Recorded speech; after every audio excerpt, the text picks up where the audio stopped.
Biyeros. Disconnect muna tayo sa stress at ingay ng syudad. Tapos, connect muna tayo sa kalikasan.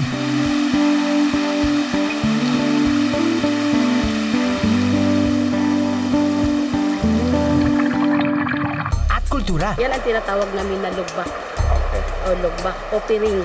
Yan daw. May sukli po ba? Hindi. Palayan sa...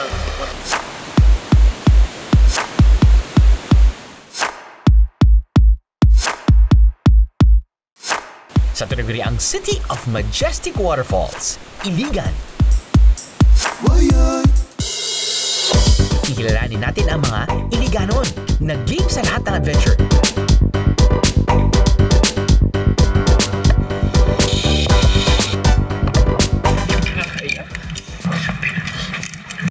Di rin tayo magpapaawat sa food venture.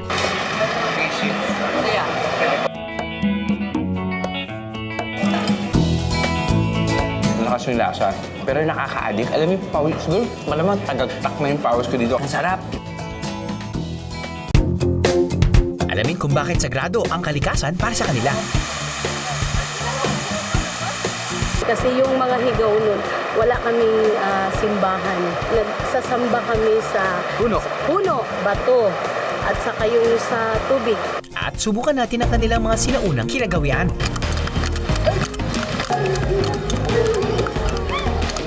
At makisabay sa pagrespeto sa mga kulturang kinagisnan. Ang panuyon na imo kinahanglan amay magbabaya bunal na ibus o kanay sa panabang no siyang kada magagaw na yang kada barakat.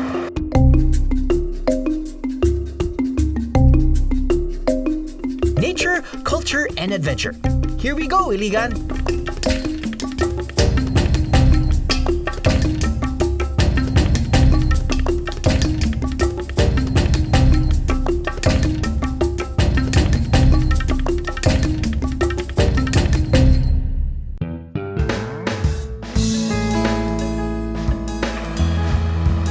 Isa ang Iligan sa mga lugar sa Northern Mindanao kung saan payapang naninirahan ang mga taong may iba't ibang kultura at paniniwala.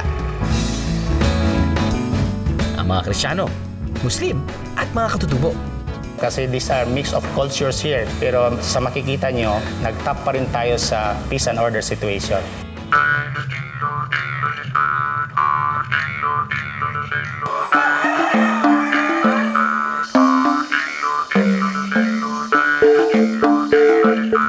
Hello po. Good morning. Good morning po. Good morning.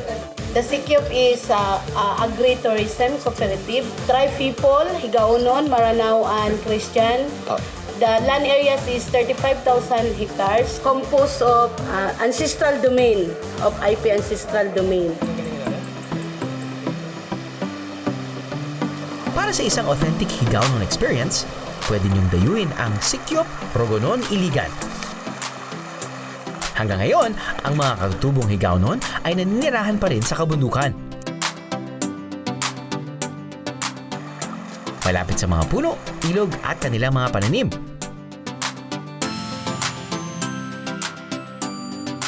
Malapit sa kalikasan ng tribo, kaya ito ang kanilang dinadasalan para humingi ng biyaya. Gaya na lang ng puno na to na namumunga ng rambutan. Ito po yung Balangas wild rambutan. Makikita mo lang siya dito sa sa gubat. Yung mga batang IP, ito din yung kinakain nila habang naglalakad papunta ng paaralan. Pero sabi ng aking mga guide, para sa kanila, meron pang mas mahalagang puno dito sa loob ng kagubatan. Kung may magkasakit man sa mga Higaonon, dito agad ang kanilang punta. Kung may manghihingi ng gabay o basbas sa kung anumang desisyon ang kailangan nilang gawin sa kanilang buhay, ito rin ang bagsakan. Para bang isang catch basin na isang falls na binabagsakan ng tubig mula sa itaas ng bundok. Pinaniniwalaan ng mga Higaonon na sinasalo ng puno ng sinamba ang lahat ng problema at dalangin ng mga lokal. Kaya itinuturing nila itong sagrado.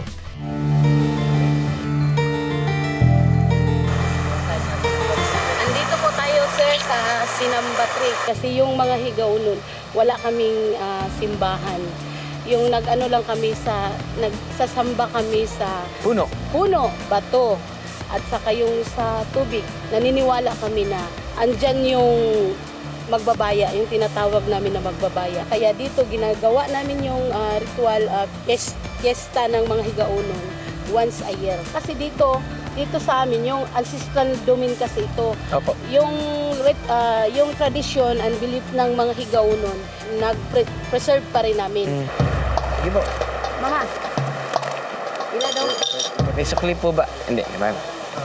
Ang mga bariyang donasyon ang pinapaikot ng buong kooperatiba para sa mga gastusin sa mga guided tour at sa pagpapanatili ng kalinisan ng kanilang lugar. Yan ang tinatawag namin na lugbak Okay. o lugbak opening sa mga tourist. Ang panuyon di imo kinahanglan amay magbabaya bunal na ibulso kanay sa panabang no siyang kada magagaw na yang kada barakat. Nasayod kay hasagagaw na hanaw para ulit ika man no sa panabang no. Nasayod kay daan kaso pano gahom nahudag labaw kay yang kada kamihanan sa mga bisita. Ilabi na sa mga mga bisita man nagpunta sa syudad. Ako kooperatiba hayangan na din na wilno ni man nakadlive bisan hundo daw naman. Asa kooperatiba hayangan matang kay tanan na paliman ng madaniya. Hindi ka oksidan. Sa para di-oksidan Matapos patuluin ang dugo ng manok sa lupa, aapakan ito bilang tanda na binabasbasan ng puno ng sinamba at ng mga nakatatanda ang aming biyahe. Safe travels kumbaga. Ngayong tapos na ang ritual ng pamalis at nabasbasan na ang ating biyahe dito sa Iligan, larga agad-agad sa bundok ng agad-agad. Yan kasi ang pangalan ng napakagandang overlooking view na to. Di nga lang agaran ang pagpunta rito, biyeheros. Kailangan pang bumiyahe ng 15 minutes via van at mag-trek ng halos 1 oras. Pero pag narating na ang tuktok, sulit!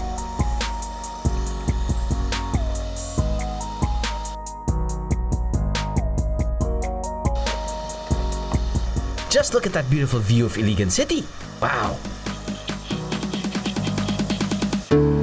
Isang kompletong experience kung dadalo kayo sa Sikyop dahil all-in-one ang nature and adventure dito.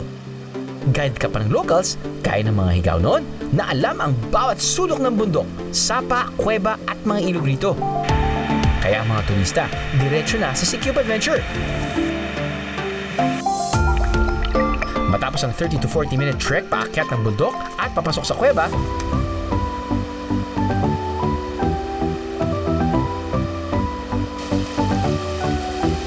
ito na ang sasalubong sa inyo, isang underwater river na parang nasa loob ng isang malaking rock formation. Woo! Siyempre, biyahero tip, mas maganda kung magsusuot kayo ng grippy trekking shoes. Huwag gayahin ng aking cameraman na takot mabasa. At nakatsinelas. Bihasang bihasa.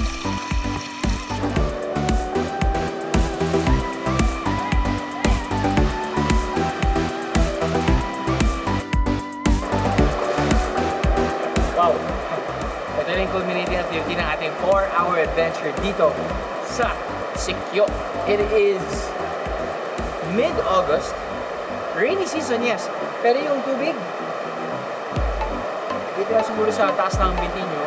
Kung gusto nyo lumuwi, meron naman mga spots na medyo kahit pa paano deep. This is actually a great culminating activity or yung extra nyo sa inyong adventure dahil may tubig. Kahit medyo mainit sa labas, nag-hiking kayo, napagod kayo, medyo may konting ginhawa na nagbibigay yung running water.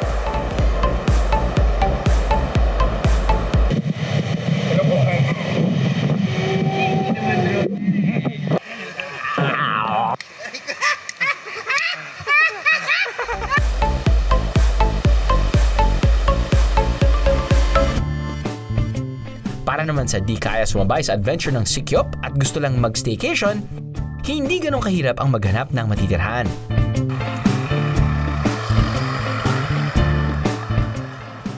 Itong nahanap naming sosyal na homestay right in the heart of Iligan City.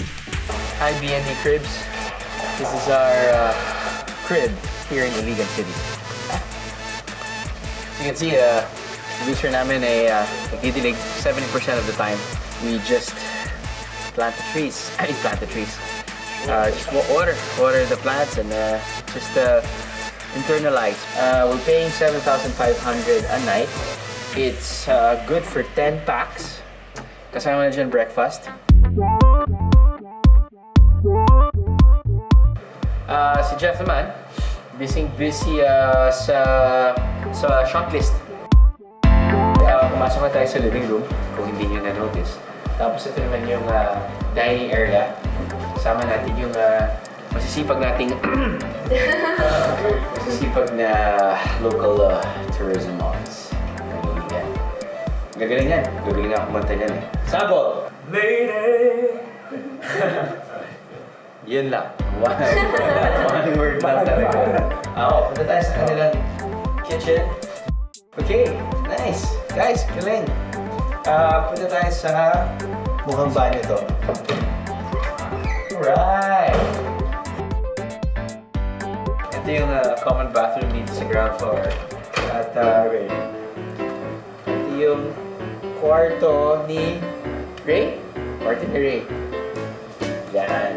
Diyan nangyayari maluwagang mga bagay pagsapit ng alauna ng umaga. Editing ang aking sinasabi.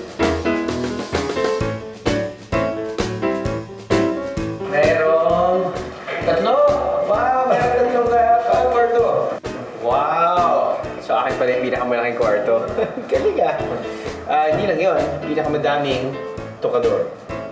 Flat screen TV as well, air conditioned, plus may nakasabit dabrit.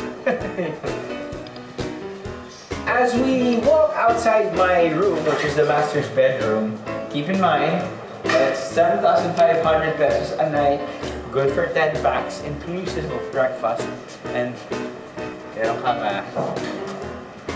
nanay sa labas.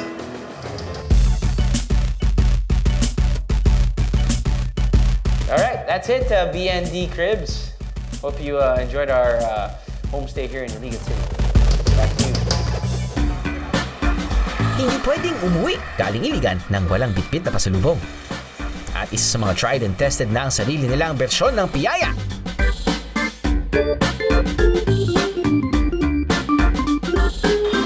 At ube halaya hopya.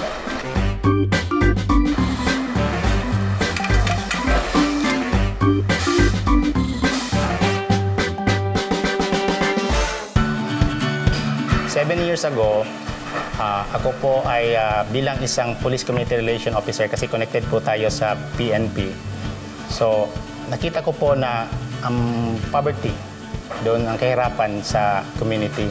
Sabi ko, kung meron man akong may tutulong sa isang sektor ng komunidad na naghihirap, ay dapat maturuan ko sila sa pagninegosyo para meron sustainability. So, ako po at ang aking asawa at kasama namin sa bahay, gumawa po kami ng produktong Piyaya di Iligan. Libreng patikim, ang nagustuhan po nila, at saka yun, meron na po siyang demand. Ang mga una ng trabaho sa kanyang bakery ay mga out-of-school youth at single mothers ng Iligan. At ang master bakery na to, kasama na niya since day one. At kung saan man kami papunta, kasama sila sa pag-grow ng business. Nag-umpisa sila sa mano-manong pagmamasa at pagpitpit ng piyaya. Pero ngayon, meron silang mga gamit at makinang nagpapadali ng paggawa nila ng sweet dalagsinto. Kaya ang dating 600 pieces a day na ginagawa nila noon, naging 1,920 pieces a day na! Isang snappy salute sa'yo, Sir Mark! Ngayon, tila isang one-stop pasalubong shop na ang bakery ni Sir Mark. Hopya, mani, piyaya, peanut butter! Nandito na yata lahat.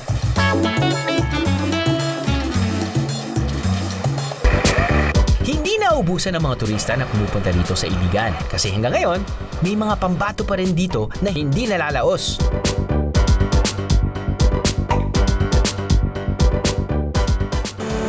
True to its tagline na City of Majestic Waterfalls, narito ang ilan sa pinakamagagandang talon sa buong bansa. Gaya ng world-famous Maria Cristina Falls.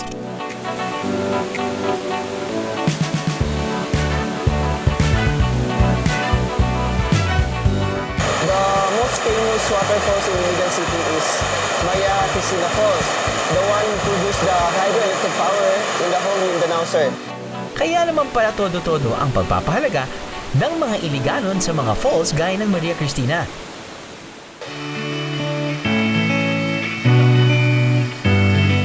May mga hindi pa masyadong sikat na falls gaya ng Talon ng Pampan. Hindi aabot ng isang oras ang paglalakad nyo papunta rito.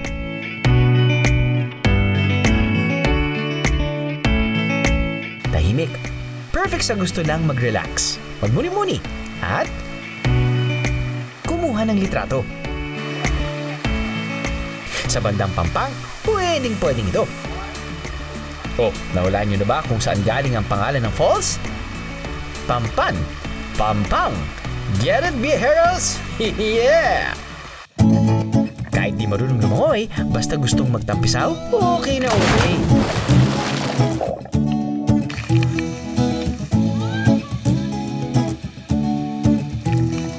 Ang maganda pa rito, libre!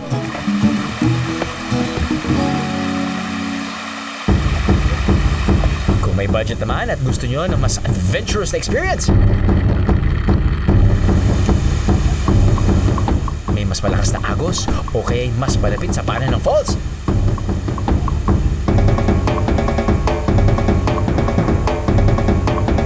Viajeros, nahanap ko na!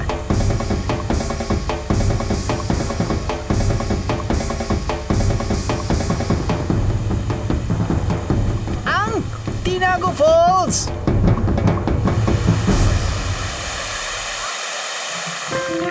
Magbayad lang ng entrance fee na 50 pesos. Pwede na kayong lumapit kung saan bumabagsak ang tubig. Kung kailangan ng life vest, pwede namang umarkila sa halagang 10 to 20 pesos. Pero kayo na bahala sa guides na hihila sa balsa nyo.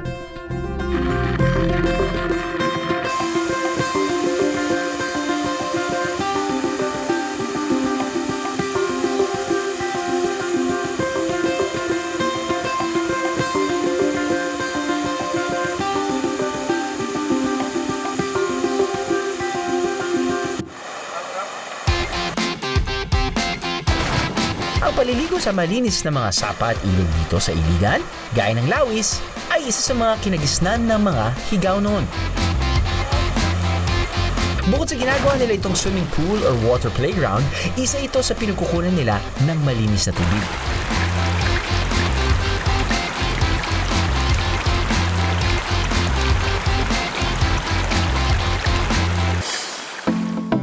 May mga higaw noon at ibang mga katutubong naninirahan dito, na umaasa sa pagdaloy ng biyahero na namamasyal sa mga falls at ilog dito sa Iligan, gaya ng mga kasama ko.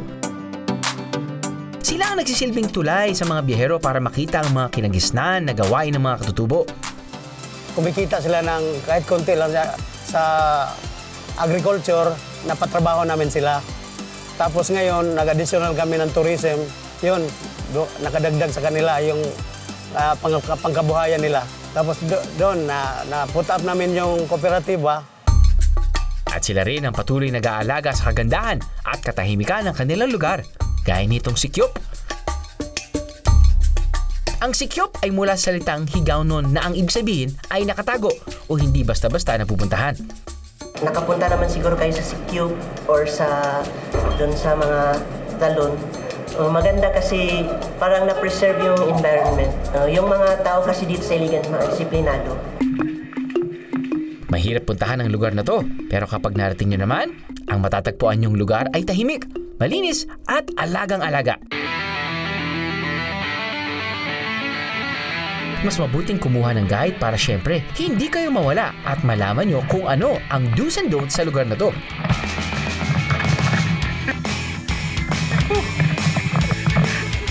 Nandito tayo ngayon sa ating final destination kung saan nagpapapicture ng maraming turista. Ito yung dinaanan natin ay Pagangon Canyon.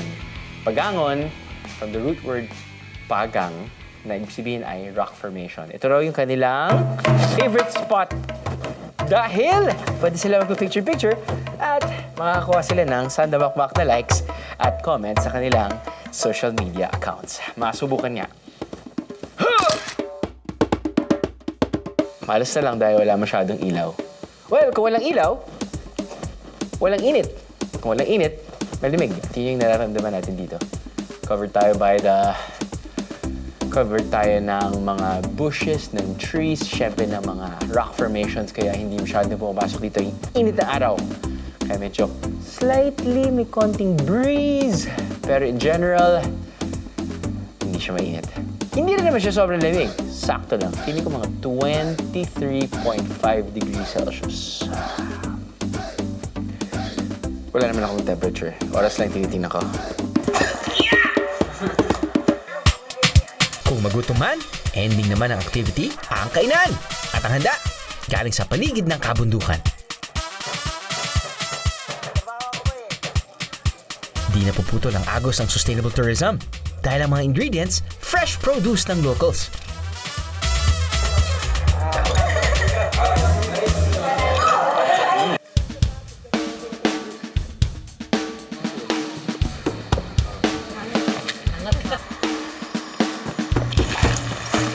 Hindi pa kayo nagsama sa canyoneering, hindi pa kayo nagsama sa pasikot-sikot sa mga different caving. Haha! Gusto nyo matulog dito?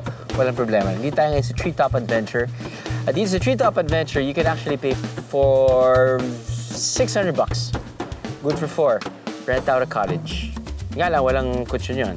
Gusto niya itong humiram ng kutsyon, pwede niyong tumawag sa local government. Kung gusto niyo naman na medyo magrenta ng tent, walang problema. You have to pay 200 pesos per night.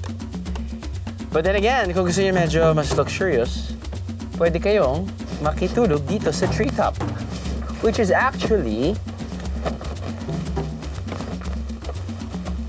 part of an interconnected canopy type of structure. Treetop house, mini house na pwedeng tulugan din. 400 pesos per night. It's also connected to the canopy walk na susubukan natin ngayon.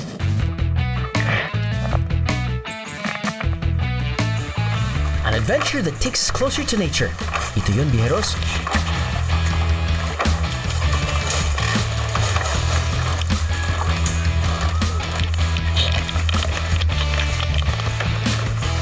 At kung bitin pa rin kayo sa activities, huwag mag-alala. Bubuhos pa ang adventure dahil may zipline din dito na tiyak gigising sa inyo.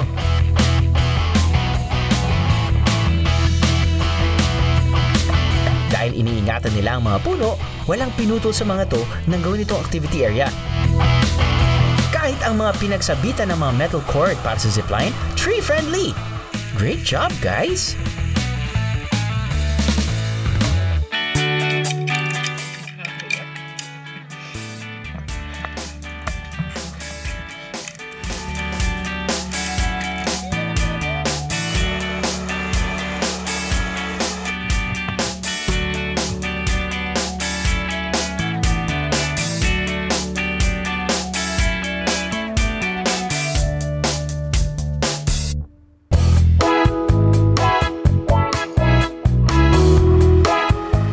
Sa sentro ng Iligan, may bakas pa rin ang nakaraan sa mga kalye. Ang mga kalesa na kung tawagin ay tartanilya. Patuloy pa rin sinasakyan ng publiko.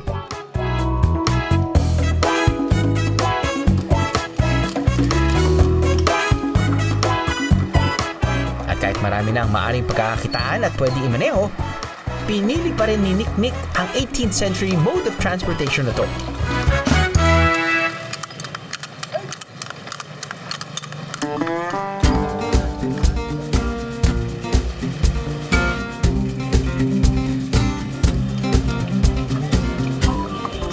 So, kuya, ilan taong ka na? 18, sir. 18 years old. Kailan ka nagsimula magmaneho ng Milya. tartanilya? Sir, mga 13. 13. Natuto ako yung motor din yan, sir, mga 11. 11. Bakit mo naisip to? Eh, para makatulong din sa pamilya, sir. Lolo ko, tsaka papa ko, tsaka ako, ito na ang tinatrabaho namin. Tsaka sa 5 oras, may 400 ka na, sir. Mas mura to kaysa sa ibang sasakyan, sir. Nakakatipid sila kahit konti. Ito, 5 piso lang, sir. Pwede ka na sumakay.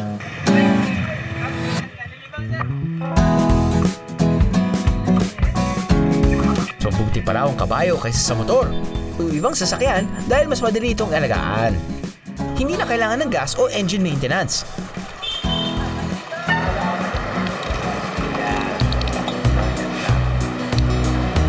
Ang tanging kailangan, tender loving care lang. Ito yung unang sasakyan dito sa Iligan, sir. Kaya hindi ito pwedeng walain, sir. Patuloy lang ang pagtangkilik ng mga kinagisnan hanggang sa hapagkainan, pati sa kanilang fried chicken. Kasi po dito ay masarap po ang kanilang chicken. Tapos hindi po parehas sa mga ordinaryong mga nagtitinda ng mga manok na ito po ay juicy at malaman po talaga at masarap po ang timpla. 27 po ang isa. For the both po. Masarap yung chicken nila, tapos juicy, tapos malaman.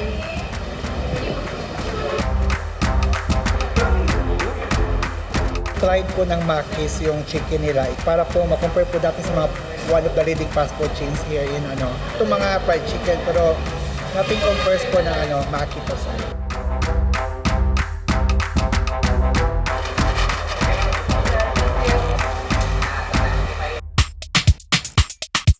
Siyempre, kapag may fried chicken, hindi nalalayo ang inihaw na manok at liempo.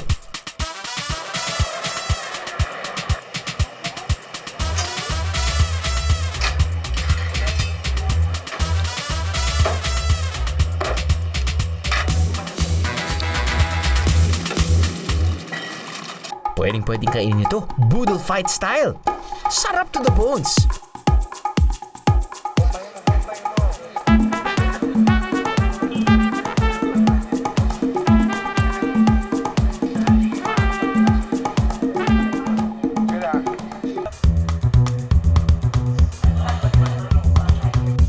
And of course, hindi mawawala ang premium coffee.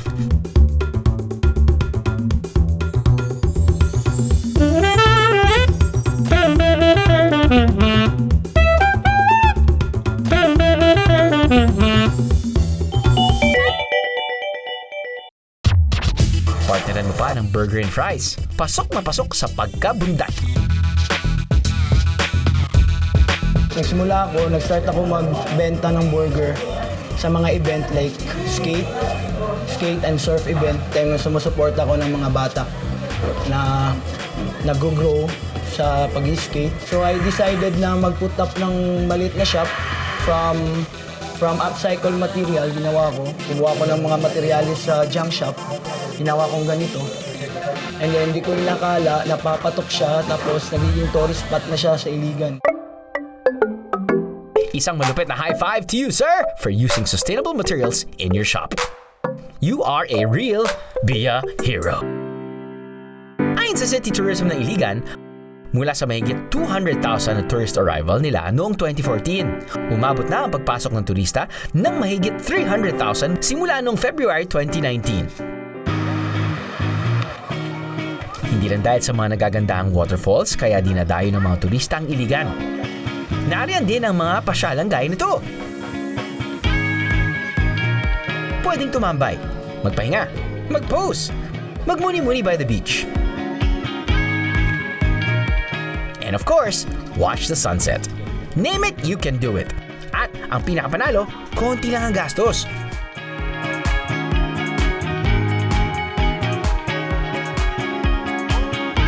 Para ma-maintain natin yung ganda ng ating mga waterfalls, may ina-assign po tayong mga local doon na para mag-maintain at maglinis. At saka yung guide naman ang yung mag-remind ng mga turista na kung ano yung mga bawal. For example, bawal magkalat sa falls at saka ililigpit nila yung mga sariling dumi nila. Hindi lang just the waterfalls itself ang inyong may experience ito. We also have a lot of delicacies. Kung tawagin ay palapa. Para sa mga Iliganon, ang palapa ay bagay sa lahat ng pagkain. Lalong-lalo na sa prito at mga pater o rice toppings. Yung palapa po siya ay originally Maranao appetizer. So, dito sa Iligan City, I think most of the population are Muslim. So, kaya dito na-originate, dito na mas nakilala yung palapa. talaga namang mapapakanin ka sa anghang at sarap.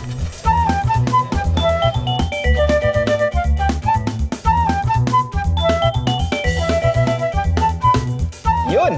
Nakita nyo kung paano ginawa yung rice topping? Magbibigay sila ng isang plastic ng magical sauce. Well, it's sauce or a compliment to whatever it is you ordered. Ano bang nasa loob ng palapa? Nandiyan yung shallots, nandiyan yung bell pepper, nandiyan yung sili, nandiyan yung onions, nandiyan yung garlic.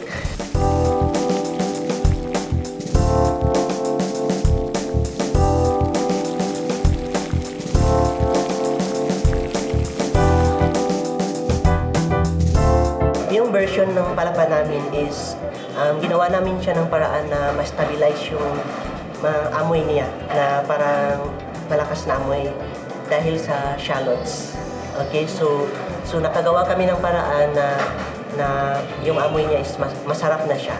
Yung mga ingredients ng palapa ay nanggaling sa Kuwait. Or, yun yung kinakain nila noon, yung Eastern type of food. May hahalintulad ko sa type of sauce din na kinakain ng mga Malay, yung pinuntahan natin sa Malaysia, yung sambal, na sobrang, yung kahit anong type of food, pwede mong ilagay yung sambal. Merong pater na beef, merong pater na chicken, merong pater na tuna. Ayun eh.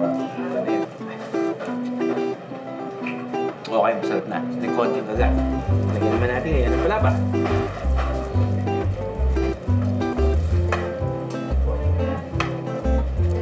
Parang sambal. Yan na. Ito yung paborito ko dahil parang siyang chili garlic. Kapag kumakain sa Chinese food, order ka ng dim sum, pretty much it. You can actually replace that chili garlic with this powerful sauce, which is really, really good. Love it! So, it's a bit oily, pero yung sarap na aftertaste niya. Sarap na aftertaste. Halo-halo siya. Pero yung hinahabol mo talaga yung kagat. Sarap din siguro ito kapag may mami or any type of soup dish.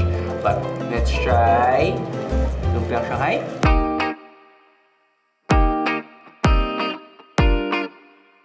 Wow! Kailangan mo lagyan ng kanin to dahil malakas yung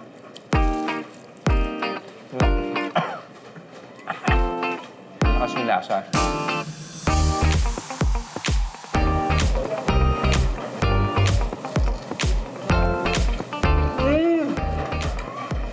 Yummy! Kailangan ng kanin. Grabe, I have to say. On the right side, nagbibenta sila ng jars and jars of palapa. I suggest you take home one. Yeah? I will bring home 3. So good. Wow. Love it. Ang palapa, kahit manghang, at alam ko na ang lasa, parang gusto ko pa rin kainin eh. Ito yung mga anghang na talaga namang tumatatak.